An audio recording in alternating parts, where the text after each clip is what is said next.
عيني وسمعت أذناي وعقل قلبي. قال فقيل لي سيد بنى دارا فصنع فيها مأدوبة وأرسل داعيا فمن أجاب الداعي دخل الدار وأكل من المأدوبة ورضي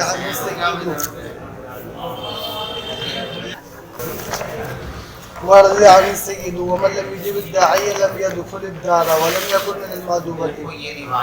پچھلے صفحے پر صفحہ نمبر 27 پر تفصیل سے ہو چکی ہے، وہی مضمون یہاں آیا ہے مختصر کوئی بات اس کے اندر. اُوتِیَ نبی اللہ، پیغمبر علیہ الصلوۃ والسلام کے پاس آیا گیا. یہ لفظ ترجمہ ٹھیک ہے نا، محاورے کا ترجمہ. آپ کے پاس کوئی شخص آیا، فقیل لہو، اس سے کہا گیا، آپ سے کہا گیا، لِتَنَمْ عَيْنُكَ وَلِتَسْمَعْ أُذُنُكَ وَلِيَعْقِلْ قَلْبُكَ.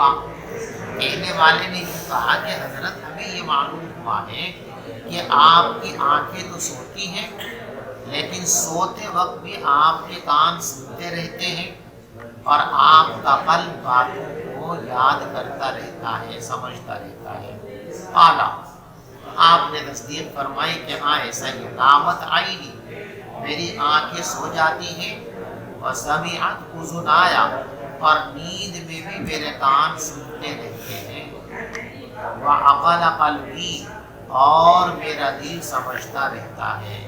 قال فقال لی سید، کہتے ہیں پھر مجھ سے یہ کہا گیا کہ ایک سربراہ ہے، ایک آقا ہے، مالک ہے، اس نے ایک گھر بنایا. فصنع فیہا مأدوبۃ، اور اس نے دسترخوان بنایا. وارسل داعیا، اور ایک بلانے والے کو بھیجا. فمن اجاب الداعی دخل الدار، بس جس نے بلانے والے کی بات کو مان لیا وہ گھر میں آ گیا. وأکل من المأدوبہ، اور اس نے دسترخوان سے کھا لیا. ورضی عنہ السید، اور آقا اس سے خوش ہو گیا، بادشاہ اس سے خوش ہو گیا. ومن لم یجب الداعی لم يدخل الدار، اور جو داعی کی بات نہ مانے وہ گھر میں داخل نہیں ہو سکتا اور وہ دسترخوان سے نہیں کھا سکتا. وسخط علیہ السید، اور آقا اس سے خفا اور ناراض ہو جائے گا. یہ تو مثال بیان فرمائی. اب سید کون ہے، گھر کیا ہے، دسترخوان کیا ہے، اور داعی کون ہے، اب اس کی تعبیر اور تفسیر آگے فرماتے ہیں. فاللہ السید، بس سید سے مراد تو اللہ تبارک و تعالی ہے، اور داعی سے مراد محمد رسول اللہ صلی اللہ علیہ وسلم ہے. والدار الاسلام، اور گھر سے مراد اسلام ہے، اور دسترخوان سے مراد جنت ہے. رواہ الدارمی.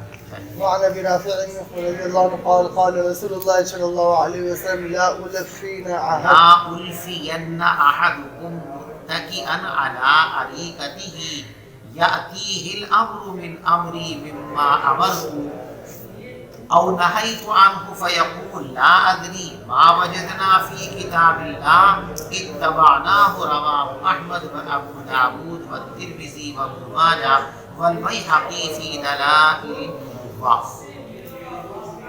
دیکھو ایک فرقہ گزرا ہے جس کا نام ہے اہل قرآن. جب شیطان نے ان کے ذہنوں پر تسلط کیا تو انہوں نے یہ کہنا شروع کیا کہ بھئی حدیثوں کی کیا ضرورت ہے. یہ فرقہ منکرین حدیث، اہل قرآن بھی ان کو کہتے ہیں، منکرین حدیث بھی کہتے ہیں. ان کا کہنا یہ ہے کہ یہ بتاؤ قرآن مکمل ہے یا نامکمل ہے. ظاہر بات ہے ہر آدمی جواب دے گا کہ مکمل ہے. تو جب یہ مکمل ہے تو اب دین پر عمل کرنے کے لیے اس کے ساتھ کسی دوسری چیز کو ملانے کی کیا ضرورت ہے. جو چیز مکمل نہیں ہوتی اس میں دوسری چیز ملائی جاتی ہے، جو مکمل ہوتی ہے اس میں کچھ ملانے کی ضرورت نہیں ہوتی ہے.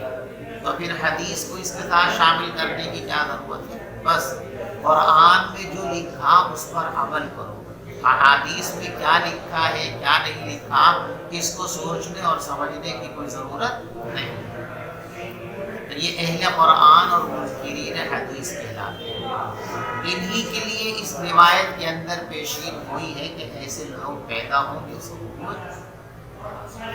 اس کا یہ ہے کہ قرآن کامل اور مکمل ہے، لیکن ہمارے پاس جو فہم ہے اس قرآن کو سمجھنے کے لیے وہ کامل اور مکمل نہیں ہے۔ قرآن تو مکمل ہے، لیکن قرآن کی گہرائیوں میں کیا کیا چھپا ہوا ہے اس کو سمجھنے اور نکالنے کے لیے ہماری سمجھ اور فہم یہ مکمل نہیں ہے، یہ ناقص ہے۔ اس فہم ناقص کے تعاون کے لیے ہم کو ضرورت ہے احادیث کا سہارا لینے کی۔ تو حدیثیں اس لیے پیش نظر نہیں رکھنی کہ قرآن کامل نہیں ہے، قرآن تو کامل ہے، لیکن اس قرآن کامل کو سمجھنے کے لیے مکمل طور پر ہماری عقل و فہم ناقص ہے۔ ہماری عقل و فہم کی مدد کے لیے، تعاون کے لیے اور مکمل طور پر قرآن کو سمجھنے کے لیے ضروری ہے کہ احادیث کا سہارا لیا جائے۔ اسی لیے اللہ نے فرمایا کہ دیکھو، قرآن کے ساتھ جب تک رسول پاک صلی اللہ علیہ وسلم کی تفسیر اور توضیح شامل نہیں ہوگی، جب تک قرآن سے پورا فائدہ نہیں ہو سکتا۔ آپ کی جو مقاصد بعثت ہیں ان میں کیا فرمایا کہ تمہارے پاس ایک ایسا رسول بھیجا جائے گا یتلو علیہ، اللہ کی آیتوں کو پڑھے گا، وَيُعَلِّمُهُمُ الْكِتَابَ وَالْحِکْمَةَ، اور لوگوں کو کتاب و حکمت کی تعلیم دے گا۔ اگر قرآن کو ہر آدمی خود سمجھ لیتا تو تعلیم کتاب کی ضرورت تھی ہی نہیں۔ تعلیم اس کی ہوتی ہے جو پہلے سے معلوم نہ ہو، اور جو چیز معلوم ہو یا ہو سکتی ہو اس کی تعلیم کی ضرورت نہیں ہوتی ہے۔ تو جب آپ کے مقاصد میں ہیں وَيُعَلِّمُهُمُ الْكِتَابَ وَالْحِکْمَةَ، اور قرآن کو نازل کرنے کی جہاں بات اللہ نے فرمائی وہاں ساتھ ساتھ یہ بھی بیان فرما دیا کہ قرآن دے رہے ہیں اور آپ قرآن کو لے کر کیا کریں گے؟ لوگوں کے لیے اس کو آسان بنائیں گے۔ وَأَنزَلْنَا إِلَيْكَ الذِّكْرَ لِتُبَيِّنَ لِلنَّاسِ مَا نُزِّلَ إِلَيْهِمْ وَلَعَلَّهُمْ يَتَفَكَّرُونَ، قرآن ہم نے نازل کیا تاکہ آپ لوگوں کے سامنے کھول کھول کر بیان کر دیں۔ یہ کھول کھول کر بیان کرنا یہی احادیث ہے۔ وَلَعَلَّهُمْ يَتَفَكَّرُونَ، اور جو لوگ یوں کہتے ہیں کہ جب قرآن مکمل اور رسول پاک صلی اللہ علیہ وسلم کی تفسیر اور آپ کی تبیین معتبر اور مکمل، تو پھر اب مجتہدین کے اجتہاد کی کیا ضرورت ہے؟ اسی آیت میں اجتہاد کی ضرورت کا اظہار کیا گیا، وَلَعَلَّهُمْ يَتَفَكَّرُونَ۔ رسول پاک صلی اللہ علیہ وسلم اس قرآن کی مکمل تشریح اور تفسیر فرما دیں گے، کوئی کمی اپنی طرف سے نہیں چھوڑیں گے، لیکن جو قیامت تک زندگی میں حالات پیش آئیں گے ان حالات کے احکام اگر ابھی بیان کیے جائیں تو لوگوں کو سمجھ میں نہیں آئے گا۔ تو جیسے جیسے حالات نئے نئے پیش آئیں گے تو ان نئے حالات اور نئے معاملات کا حکم کیا ہے؟ وہ صاف طور پہ تو قرآن میں لکھا ہوا آپ کو نہیں ملے گا، صاف طور پہ تو حدیث کے اندر لکھا ہوا آپ کو نہیں ملے گا، تو کیسے عمل کرو گے؟ اب اجتہاد کا نمبر آئے گا، وَلَعَلَّهُمْ يَتَفَكَّرُونَ۔ تو اس آیت کے اندر حدیث کی ضرورت کو بھی ثابت کیا گیا اور اجتہاد کی ضرورت کو بھی ثابت کیا گیا کہ قرآن پر مکمل عمل کرنے کے لیے احادیث کا، سنت نبویہ کا سہارا لیے بغیر چارہ کار نہیں ہے، اور اجتہاد اور مجتہدین کی آراء کی تقلید کے بغیر چارہ کار نہیں ہے۔ یہ آیت تقلید کو بھی ثابت کرتی ہے اور یہ آیت ضرورت حدیث کو بھی ثابت کرتی ہے۔ لہذا جو لوگ یہ کہتے ہیں کہ قرآن کے ہوتے ہوئے حدیث و سنت کی کیا ضرورت ہے، ان کا جواب آپ سمجھ لیں نا۔ تو میں نے تعبیر آپ کو بتا، اس کو اچھی طرح مختصر تعبیر ہے، اسے اچھی طرح ذہن نشین کیا ہے؟ قرآن تو کامل اور مکمل ہے، لیکن فہم قرآن کی جو ہماری صلاحیت ہے وہ نامکمل ہے۔ اس نامکمل صلاحیت کے تعاون کے لیے حدیث کی دولت اور نعمت ہم کو دی گئی ہے، حدیث کی روشنی میں ہم اپنی فہم ناقص سے قرآن کو پورے طور پر سمجھ سکتے ہیں۔ چلیے حدیث آ گئی تو اب یہ اجتہاد اور قیاس اور یہ تقلید یہ سب کیا بکھیڑا ہے؟ تو وَلَعَلَّهُمْ يَتَفَكَّرُونَ میں اس کی طرف اشارہ کرتے ہیں کہ اس کی بھی ضرورت ہے۔ اگر ضرورت نہ ہوتی تو اللہ تبارک و تعالیٰ بیان کرتے۔ کہا گیا ہم نے قرآن نازل کیا تاکہ آپ کھول کھول کر اس کو بیان کر دیں۔ اور آگے وَلَعَلَّهُمْ يَتَفَكَّرُونَ حدیث آ گئی، سنت آ گئی، بہت بڑا مسئلہ حل ہو گیا، پورے دین کی تصویر ہمارے سامنے آ گئی، لیکن بس ہمارا کام ختم ہو گیا نہیں، ابھی بھی ہمارا کام باقی ہے۔ اور وہ کام کیا ہے کہ جن چیزوں کو قرآن و حدیث کے اندر اشاروں میں بیان کیا گیا، صراحتاً بیان نہیں کیا گیا، ہم اجتہاد و قیاس کے ذریعے اس کی نقاب پہنچائی کریں گے، اور جو نئے حالات پیش آئیں گے ان نئے حالات کو قرآن احکام پر منطبق کرنا یا قرآن احکام کو نئے حالات پر منطبق کرنے کے لیے ہمیں اجتہاد کی ضرورت پیش آئے گی، غور و فکر کی ضرورت پیش آئے گی، اور اجتہاد ہر کس و ناقص کے بس کی بات نہیں ہے، تو لامحالہ ہم کو تقلید کی ضرورت پیش آئے گی۔ تو اسی ایک آیت کے اندر جو ہے ضرورت حدیث کا بھی بیان ہے، ضرورت اجتہاد کا بھی بیان ہے، اور ضرورت تقلید کا بھی بیان ہے۔ تو جو لوگ تقلید کے خلاف ہوگا کرتے ہیں یہ ان کی جہالت ہے یا تجاہل ہے۔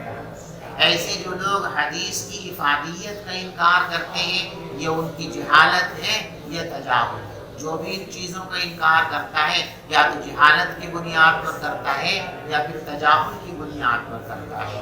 بات سمجھ شریف میں آ گئی آپ؟